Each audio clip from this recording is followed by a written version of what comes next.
Welcome to the Embodied Revolution show with your host, Lora Coleman, founder of Embodied Revolution.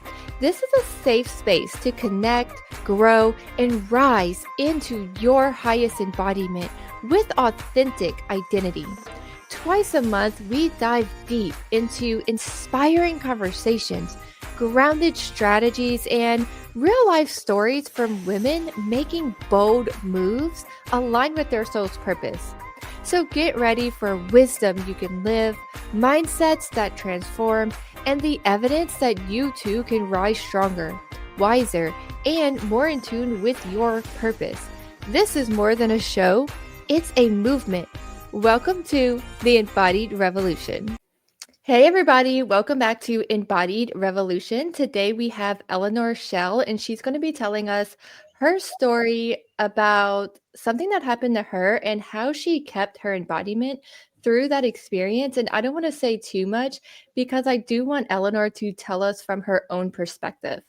So about 18 months ago, I was walking into a doctor's appointment with my daughter and was hit by a vehicle. And luckily, mom's strength and all of that is real. And I pushed the stroller far enough out of the way that my daughter was fine. She was 7 months at the time. Did not know that, obviously, until much later in the day. But I sustained a traumatic brain injury because of the accident. And so for 18 months now, I've been on this journey of figuring out what life means post brain injury. At the time, it's funny because the medical community has actually reframed how they label brain injuries in the past 6 months. So at the time, you would have a mild, moderate, or severe brain injury. And a mild is what would be commonly called as a concussion. So I was considered a mild brain injury because I did not lose consciousness for more than a half hour. But as I have journeyed along, and then I'm lucky because the medical community has caught up with brain injuries, my injury is anything but mild because here I am 18 months later and still cannot work and cannot care for my children by myself for an extended period of time. And still having to do daily exercises, and have had a headache since June 12th of last year of some level. And what the medical community, when I say they've caught up, they actually, there were articles released this summer and doctors started noticing sometimes they would have patients that were in comas for 10 or 15 days and wake up and had no long-term effects. And then there are people like me who their initial, looked like the initial impact was going to be small and their lives are never the same again. So that's why the medical community, you cannot tell until months after an injury, no matter what the severity of it is, what the impact is going to be when you're dealing with the brain. Yes. Yeah, that makes sense. So a lot of people are probably wondering that, for me, you do seem very well spoken. So can you explain what were the impacts that you're talking about that was so much drastically different after this brain injury? So that's very common with brain injuries. It's considered an invisible injury because I can present and look fine for an hour or so. I get about two and a half good hours every day. So in preparation for this, recording this, I've rested most of the day today, was in a kind of a dark, calm, quiet room most of the day so that my brain was as much at baseline as it can. I do have a tingling headache going on right here. Right ear feels clogged. So one of the things about women's brain injuries is they actually do what they call bloom. And so a lot of times women don't show symptoms right away. And it can be up to 14 days when women have maximum injury. Or maximum symptoms. And so when I was at 14 days, I was dizzy all the time. My neck, until this summer, I could not put my neck up or down. My neck was very stiff because when you have an impact, to your brain, your body says, oh, I got to protect that. And so everything seizes up and then it releases and then you lose all your muscle tone. I had, the headache pain. There's a lot of your brain chemistry changes. And like, I had really awful depression. I mean, I'd never experienced depression like that, but like, and I had 3 beautiful children. Like I had every reason in the world to wake up, but like last fall, and it still comes and goes. It's like, I've never been suicidal, but it's been dark, which are very common. And then as far as like ongoing and long-term, I just had cognitive testing about a month ago because I didn't want to know what was wrong with my brain. Because my brain's kind of been my thing. Like I've always kind of been smart and like able to figure things out and quick on my feet. And I'm so glad I did it. And I wish I'd done it sooner because what it revealed is I'm still smart. I'm still articulate. I still know history facts. Remember things I learned in school. But the way my brain functions is different. I have no short-term memory. So you and I can be talking right now and I can say, oh, when we get off, I'll send you an email to connect you to so-and-so. And if I don't write it down and you don't send me an email back, it may be 2 weeks before I think, oh, wait, I told her that. I also, my executive function is slower. It's hard for me to deal with details. It's hard for me to change quickly. And then another big part of it that affects your brain is it has to do with your vision and how your brain talks, how your brain processes information. So I always feel like I'm always in fight or flight mode. And so like as I'm seeing stuff, first of all, if I see anything on my peripheral vision, I can get real jumpy. And then the other thing is like clutter or chaos, it can shut me down. And one of the things I've said in this journey is, it's the injuries kind of amplified my weaknesses because I was a little ADD beforehand. And now it's like, like when I did my cognitive testing, one of the tests, I didn't even test valid because I was so distracted and ADD affects executive function and that sort of stuff. So I feel like in some ways it's taken away or it amplified my weaknesses. And then it's taken away some of the things I was really good at because I used to be really good at. I ran an event for 20,000 people here in Charlotte, and I showed up one day and the porta johns were in the wrong place. And I was able in 20 minutes to get 120 porta johns moved. Now, if I take a wrong turn, sometimes have to pull in a parking lot and completely reset my body and my mind to keep going. Wow. Do you have any strategies and methods that you use specifically to recalibrate your body? So, yes and no. So I'm just now starting the cognitive therapy that's going to teach me more kind of skills like that. I do a lot of grounding exercises when I'm in situations that are stressful. I actually have a yoga bag that's filled with sand that I keep in my car. And sometimes if I'm getting stressed in the car, and so if I can put that on my legs and it kind of helps ground me. Obviously breathing is very important. I keep peppermints. Peppermints are ginger, that taste and textile.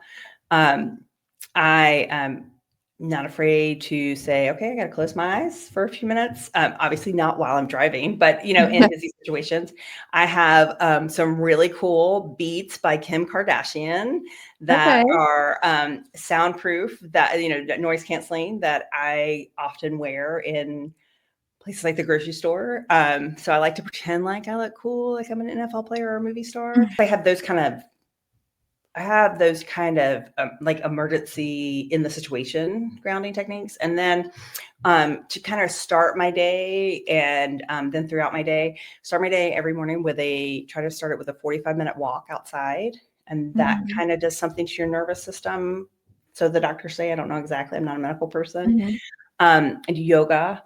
And then my physical therapist specializes in this breathing technique called Eldoa.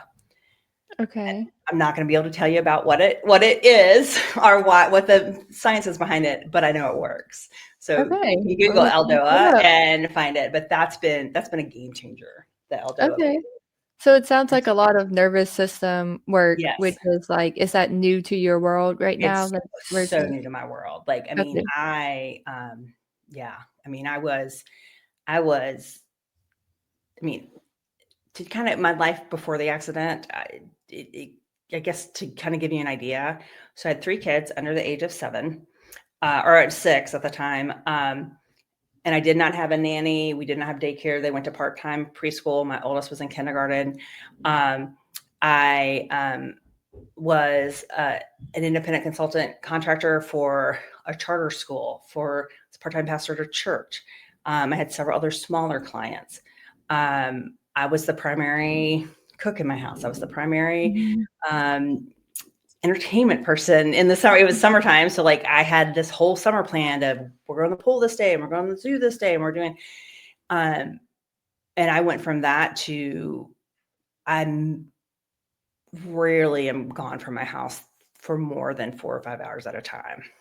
Wow. So yeah, that's a lot of readjusting for the family, for you, like going busy, busy to, your normal now. What is your advice for people who may be also going through some kind of change where it's like a big adjustment? Have you found anything that if you could tell somebody one thing, what would it be for them?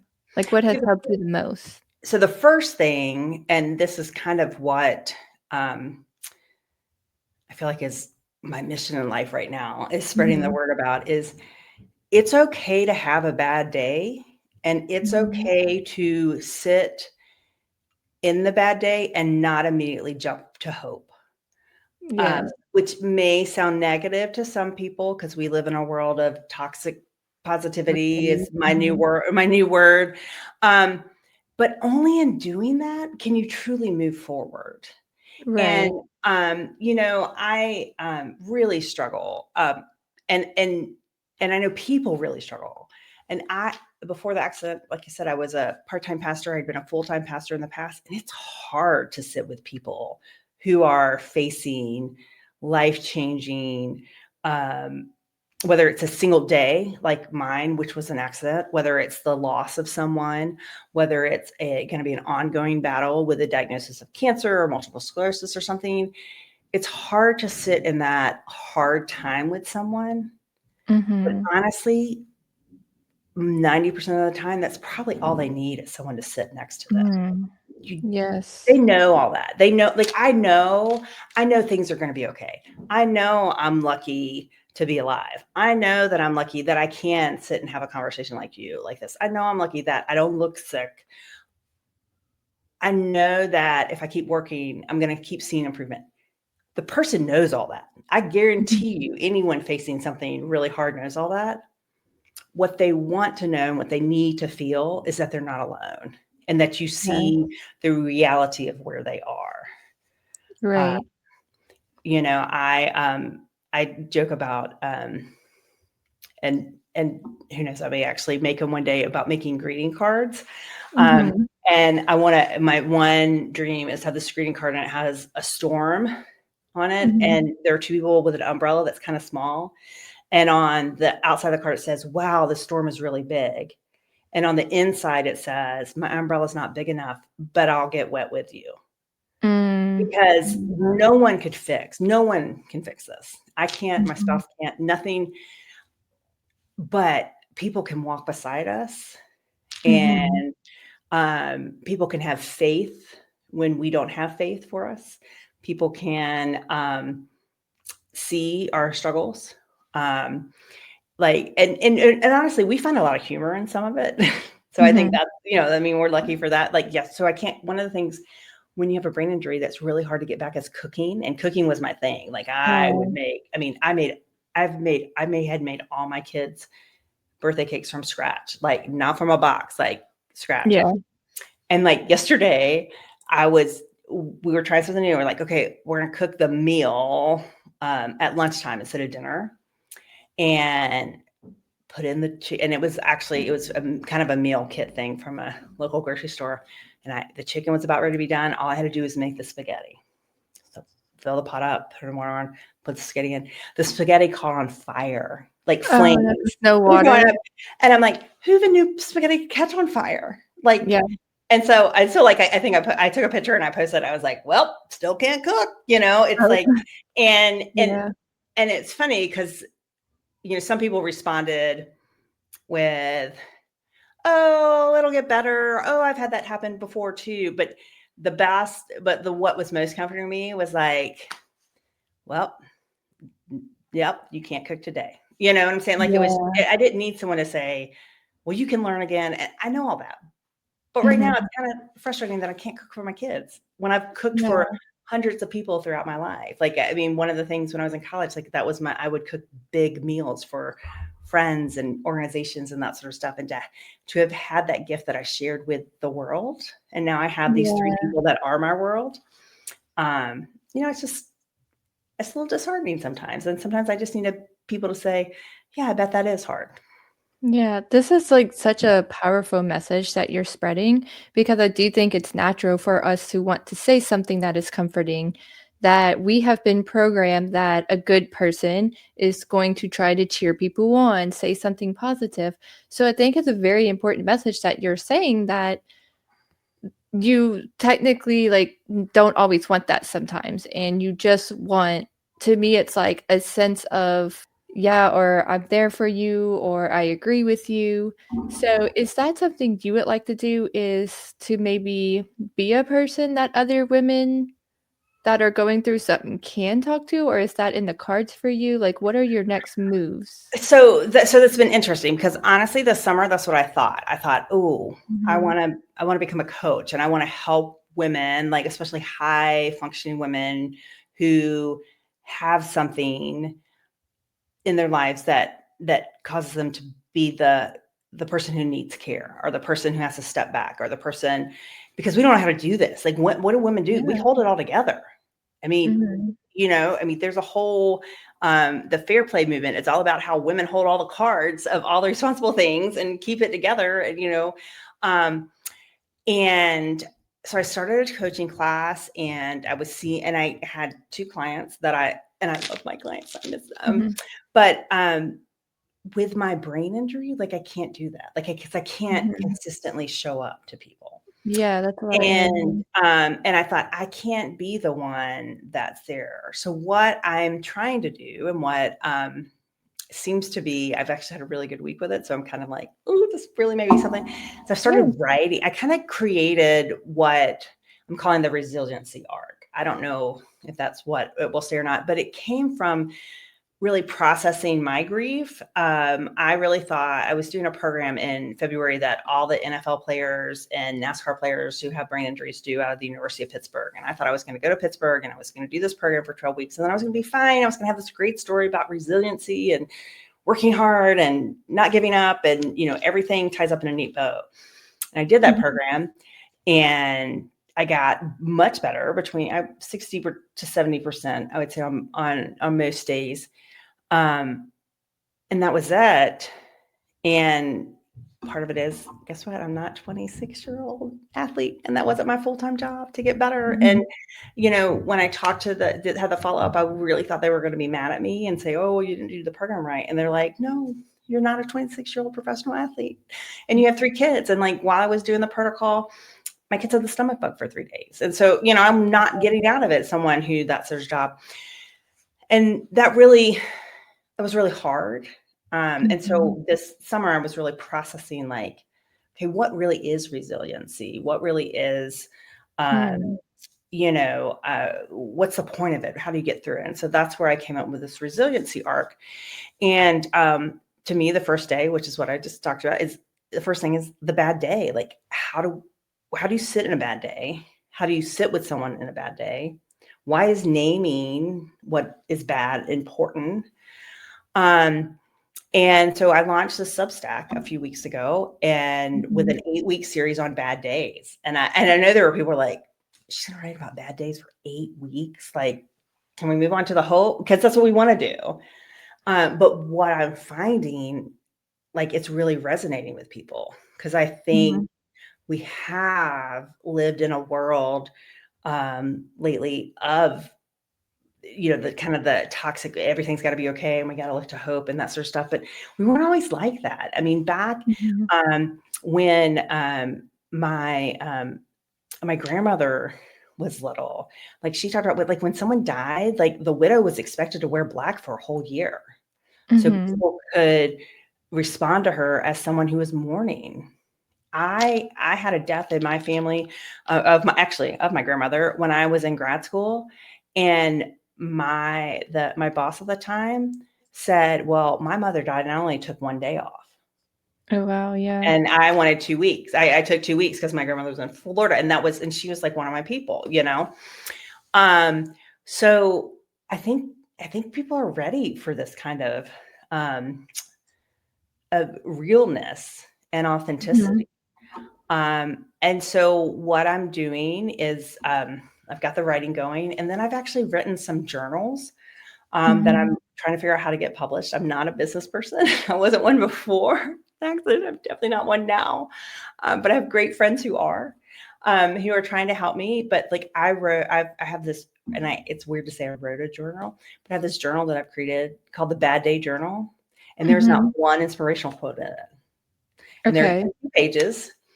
And because you don't need 365 bad days, but there are 60 pages where if you just need to have a bad day and just sit in it and just be like, this sucks, you can go to that and you can do it. And you don't have to worry about when the rainbows come in or how it's all going to work out. You can just feel and be validated in those feelings you're having right then. Right. So your perspective is validating the feelings because it's okay to not be okay sometimes. But is Yeah. there like a piece? I know there's not a piece in the book, but is there kind of like that is therapeutic to one day get to hope? Like, Yes. Yeah. So like I said, it's a resiliency arc. So like it starts with Mhm. the bad day. And then I have this whole, and I'm not writing about it yet. So I haven't, Yeah. then I have a thing the next day. I'm going to do a series on the next Mhm. day. So you have the bad day and you feel it and you own it. And then that next day you're like, okay, what can I do today to help bring back some normalcy? And like you were telling me, or like you had asked me earlier Mhm. about, what practices do you do to kind of ground yourself? Mhm. And so maybe for you, wake up, okay, it's the next day. How can I make this normal again? Maybe you get up and you brush your teeth and you brush your Mhm. hair and you walk outside. Yeah. What are the simple things you can put back into your life? Um, and I think it's funny because as I was going through kind of the initial post acute care, and all that, I mean, it reminded me a lot of what they call the fourth trimester. Mhm. After you've had the baby and you're kind of in that maternity phase where you're like, okay, did I bathe today? I can't, Mhm. maybe, Yeah, like mom but it's brain, like yeah. yeah. So it's about so the next stage is really about the what it is um what are the simple things you can do to start helping you feel grounded again. Right. Then then you start feeling a little human as you do that. Mhm. The next stage that I have in my resiliency arc, I always feel funny about talking about this because I'm not a psychiatrist or anything, and there's no one officially Mhm. who endorses this, but this is what I think. But then there's the hard season. So it's a season where you're like, okay, wow, yeah, that really happened. Yes, I'm starting to put one foot in front of the other. I'm starting to remember that brushing my teeth helps, that writing Okay. every Yeah. day helps, those sort of things. And that's when you start really building and holding on to those practices that are grounding you and making you resilient, which leads to the next phase that I call resilient practices. And that's when you Mm. integrate the stuff in your life that reminds you that, yes, this happened, but you are still a contributing part of this world and this ecosystem. Yes. And from there, I go into the blooming. Then you can start to Mhm. bloom again, and then you bloom anyway. Yeah, Uh, okay, so it's a whole framework, it's a yes. whole scaffolding system. So, I'm listening to you and I do hear you say you're not the expert and, you're not a psychologist, which like important thing to say. But for me, that you have a scaffolding system, it's from your own experiences. And that is what people want, right? We Yeah. don't always want a psychiatrist. Like I know like I don't want to interview a psychiatrist about this. Like I want to interview a real woman Yeah. who has faced real challenges, and that's what embodiment is about to me. You are embodying your authentic self because you're making moves that makes an impact, but it's also true to yourself. Like you even said, you put away what was the normal narrative of like the rainbows and sunshines to say what was real to you. Mhm. And if that's coming from, your soul, that could be still your soul purpose. Yeah. So I did want to point that out that, it is important what you're saying. We don't need an expert. Most of us don't want an expert. Like we want a real woman with something that can give us a true story, right? So I think it's very interesting how it makes me think of what is hope for different people, right? Like my version of hope or my idea, if somebody was to ask me, what is your hope for the next 6 months? Would look a lot different from someone going through a certain situation, such as Mhm. yourself. So I think that's an important message to look at overall is like, what is hope for each person? Because sometimes we can look at maybe I can't do these things and then look at it, okay, what are the things that I can do in this time? Yeah. Because I know other people who are dealing with depression or anxiety, their hope sometimes might be just, getting up and taking care of themselves that day. So going off of that thought that, it's giving me, like, how do you feel about that? Is that resonating with you and your story? 100%. I mean, and yeah, I mean, I've had to reframe what hope is to me Right. or what goals are to me. Like I was very driven, very achievement driven, very goal oriented, very timeline, like, and I have to look at progress each and every day. Like, Right. and I have to accept the good days and I have to accept the bad days. Um, and I also have to accept things I could do yesterday, I may not be able to do today because every day your brain's different. Mhm. Um, and it's kind of funny that we're having this conversation this week because actually had a really bad week this week. Mm. On Wednesday, my children woke up early for the first time and or woke up early before school. Like they woke up at 5 a.m. And the day before on Tuesday, I had actually learned about this really awesome opportunity. And I was like, okay, but the application was due the next day. So I went to my Mhm. friend who's helping me kind of with the business stuff um, that I can't do. And I was like, can we get this application done? And she's like, well, yeah, I've got a couple hours, but I spent like 4 hours working on it, which is way too much. And my head was killing me. But I thought, no, I'll be able to reset if I take a break. If I, have a good night's sleep tonight, get up in the morning. Well, my kids woke up at 5 and I didn't get to have my morning Mhm. routine, which is very important with brain injury. And my nerve system was just shot. I had just like I had the worst nervous system flare that I've had probably in 3 or 4 months since it really Mhm. kind of got to a pretty calm baseline. Luckily, I had physical therapy that day, but like I had to send my kids upstairs so I could get their get their lunches packed. I was like, I just can't. I mean, it was just too much. I can't. Like my ears, both the ears got really clogged. I mean, I felt like, oh my gosh, this is exactly what happened after the Mhm. accident. And like, oh my gosh, I'm back, I'm back, I'm back.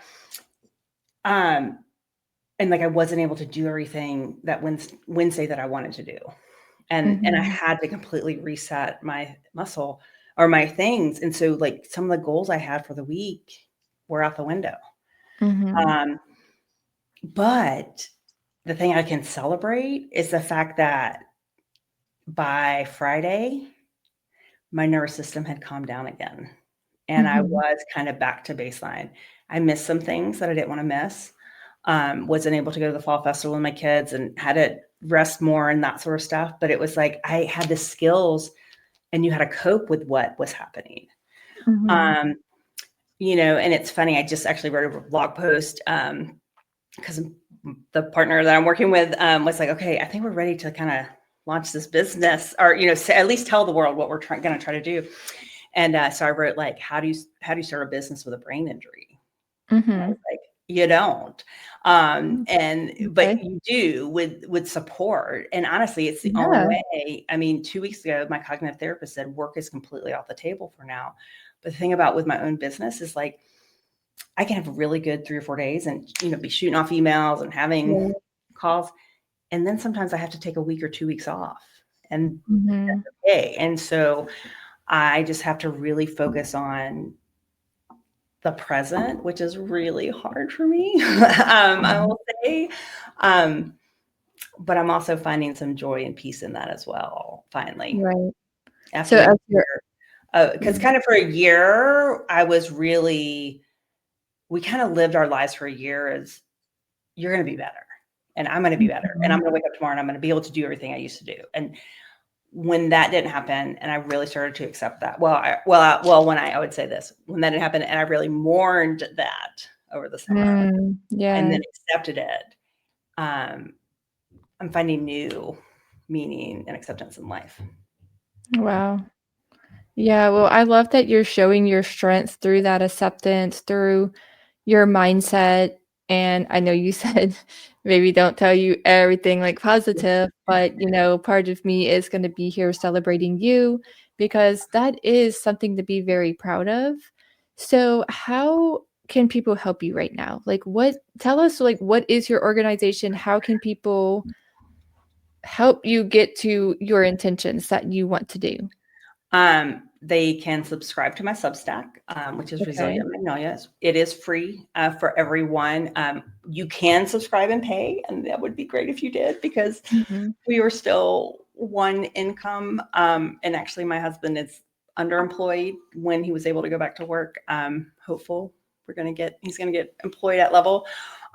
So paid is an option, but I want, because I feel so strongly that the world needs this, and that a lot of the people who need to read what I'm writing probably can't afford it, even $5 a month, Mm. or $8 a month, or whatever Substack says. Like, I have committed, and I have told my partners that my writing will always be free on the Substacks. Okay. Like, I want, Yeah. resources and that sort of stuff to be free.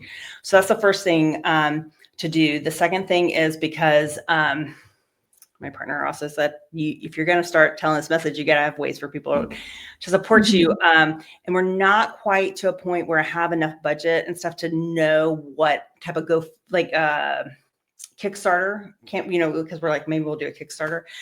So we set up a Buy Me Coffee Oh, account okay. where people can go to my website and click on support the work. And it's like, they can agree to give $5 a month or whatever, to kind of help us keep going on this work. And what I've committed to doing is anything that's on the Buy Me Coffee page, we're putting into a separate account, that when we decide on a publisher, we have the capital there to get stuff published. So following those two things, I have an Instagram that is called Reclaiming My Brain, which is more personal Okay. about how what I'm doing to help reclaim my brain. And one of the things I'm doing, I'm taking a ballet class, because ballet Oh, okay. actually uses the same brain that you use in cooking, because Yeah, it's like okay. physical and mental Right. and sequential and that Yeah. sort of stuff. I'm really bad at it, and I'm really out of shape. But I put on my little black leotard and pink tights, and I so think sometimes you people get would to see love that. yeah, Um, people would love to see that journey. yeah. So that's the thing right now. And then, if I am open to speaking opportunities, if anybody, Oh, and yes. I've got Okay. some stuff on my website about that. So speaking opportunities is something that I'm kind of dipping my toe back into. Obviously, I Yeah. was a minister, so I preached regularly, um, but I've done it 3 times since the accident over the summer. And, like, I did have one that it was like, oh, I'm not having a great day. You know what I Mhm. did? I showed up in my comfy clothes, Mhm. and I sat down instead of, standing up and having the big, wasn't necessarily as animated as I am in this conversation. And it turned out to be really cool and authentic because it was Yes, like, exactly. the message was still there. I had to use notes, which I don't normally do. Mm. But it was reality. So, Yeah. yeah, I would love for people to kind of follow along on the journey. I also have, I had the Substack, which is about the resiliency writing, but on the blog, I'm doing, or on the website, I'm having a founder's blog where I'm talking about how I have no business starting a business, but Mhm. here Okay. we're going to try it, and I'm going to share the ups and downs. Yeah. And there's some exciting things happening. I've reached out to some people that I knew with businesses, and then also some people that I would love to be partners with, and everyone has said yes so far. So I already have 4 Okay. partners who want to Yeah. help create products and stuff. Okay, so you're embodying the resiliency, you're embodying authenticity, and you're embodying a purpose, Yes. right? Okay. I just want to point out that I was asking personally, how can we help you? Eleanor was not like trying to like ask for money or anything like that. And is there anything else important that you feel like is very important to get your story out, to get your message out? Anything uplifting or otherwise that you would like to share with just women in general? I think for women in general, the other thing is you don't have to do it all, even if you can. Mhm. I wish Right. that this is actually a funny story. Prior to the accident, my husband was in graduate school. He just gone back to graduate school. And while he was in graduate school, I became a fair play facilitator. And fair play is a book about, and it literally has a deck of cards of everything it takes to run a household. And you Okay. start with, and when you implement the fair play system in your household, like you deal the cards on who takes care of what. And for the most part, I'm sure there are exceptions. When you do that, the women are holding like 70 of the 80 cards. Mhm. Um, and I was like, oh my gosh, this is amazing. And when I first learned about it, so I became a facilitator. And part of the facilitation, part of it is too, when you start handing over cards, you're going to say, okay, I'm holding all this, so you're going to take over dishes. And you sit down with your partner and you Yeah. say, okay, if you're going to handle dishes, this is what you have to do. You have to make Mhm. sure the dishwasher's emptied by 7 a.m. every morning. You have to make sure the sink, you set up with what's called a minimum standard of care. Mhm. And but my husband was in graduate school at the time. And so I was like, okay, we can't really do fair play in our house because he's studying and in class 3 days a week. And, but I wish we would have started then. I wish, Mhm.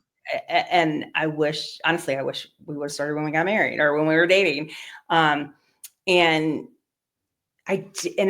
it's not that I was doing things because I wanted to do them. Like I want to be the Mhm. one who cooks. I want to be the one who buys the birthday presents and Mhm. deals with Christmas. And, like we want those things as women, but we can't. It's too much. And um, what I have discovered through this, as I've been forced to let go of things, Mhm. is so the writer of, and I can't remember her name, this is part of the brain injury, Mhm. of that book also wrote, her second book was called The Unicorn Space, because it's like when you give away those things, you can Mhm. find your unicorn space, that stuff that makes you happy. And what Mhm. I have Yeah. found is through this experience where I'm the one who, I can't do laundry. And so, I don't have laundry anymore. And that's how I started writing, was because Yeah. all of these things that were taking up, my time, that I felt like I was being a good wife and mother and stuff. It was really holding me back from doing something that it Mhm. turns out I'm pretty good at and have, you Right. so that would be my thing, is even if you're not facing anything that's horrible or hard, or even if you still can do it all, don't, Mhm. Just the because everyday, like, yeah. until you let go, until you are in a place where you're not doing it all, you have no idea what it could be opened up. And I think, and I've Mhm. thought several times, man, if I had stopped doing so much when Mhm. before the accident and I had a full brain, imagine what I might have been able to do. Wow. Um, and so yeah, that would be my biggest thing. And but it's funny I say that and I think, Oh my God, if someone had said that to me two No, I years love ago, I'd it. have been like, whatever, like I can do all this. And because I thought I was, I mean, and I was happy. I was. I mean, I don't want Yeah. to like, but it was like, because I would, I would do things that, I'd have girls' nights and I would, Mhm. like do crafty stuff and all that. But it was like, but I really wasn't able to deeply commit myself to something that brought me Joy. just joy, just complete Yeah. joy. No, As that's much as I really had things good. that I enjoyed doing that were part of my life, like it's just a different thing. It's just a different feeling now when I'm Mhm. able to really sit and spend time crafting words. Wow, that's like a special kind of freedom that you gain Hmm. unexpectedly, because that is true that a lot of women, we do things from pressure or expectation or because of a thought was put in our head that we have to contribute and this is our way to contribute. So I love this thought of like this era of almost like throwing the cards out. Like the Yeah. cards that you were talking about is kind of like, hey, let's throw the cards out for a little while and focus on our creativity, focus on something that is like aligned with purpose, which of course those things can still send purpose. But I love the idea of just being like, let's just wait, stop for a little while and put those things on the side because in the grand scheme of things, even in the average woman's life, if the laundry doesn't get done, if the kitchen counter doesn't get wiped down, it's like it's not the end, Yeah. right? Like it's kind of like we need to be kind to ourselves and, from me to you, I hope that you are being kind to yourself as well when you do get into those moments. Just remember to be kind to your own body and, your own spirit. So I'm going to post all of the links that you have onto this podcast so that people can follow you. I love the idea of like following your journey in your Substack. And I think you are a very courageous woman in your own way. So I hope that you every day, even in the bad days that you spoke about, that you keep hold to like that strength and that purpose that you were putting out there. I'm trying. And I say every day, I've got 3 reasons that wake me up every morning and I kiss on the head the night that to keep moving forward and finding the beauty and the strength and even in the hard stuff. Okay, well, just keep us updated. We're going to be following your journey. And thank you so much for joining us today. Thank you. It was wonderful. Thank you. Thank you so much for joining us for this episode of the Embodied Revolution show. I'm so grateful that you're here, and I hope today's conversation really inspired you to step deeper into your own highest embodiment. If you loved what you heard, please take a moment to like, share, and follow. It's the best way to stay connected and be the first to know when new episodes drop. Until next time, keep rising, keep shining, and keep living from your soul's purpose.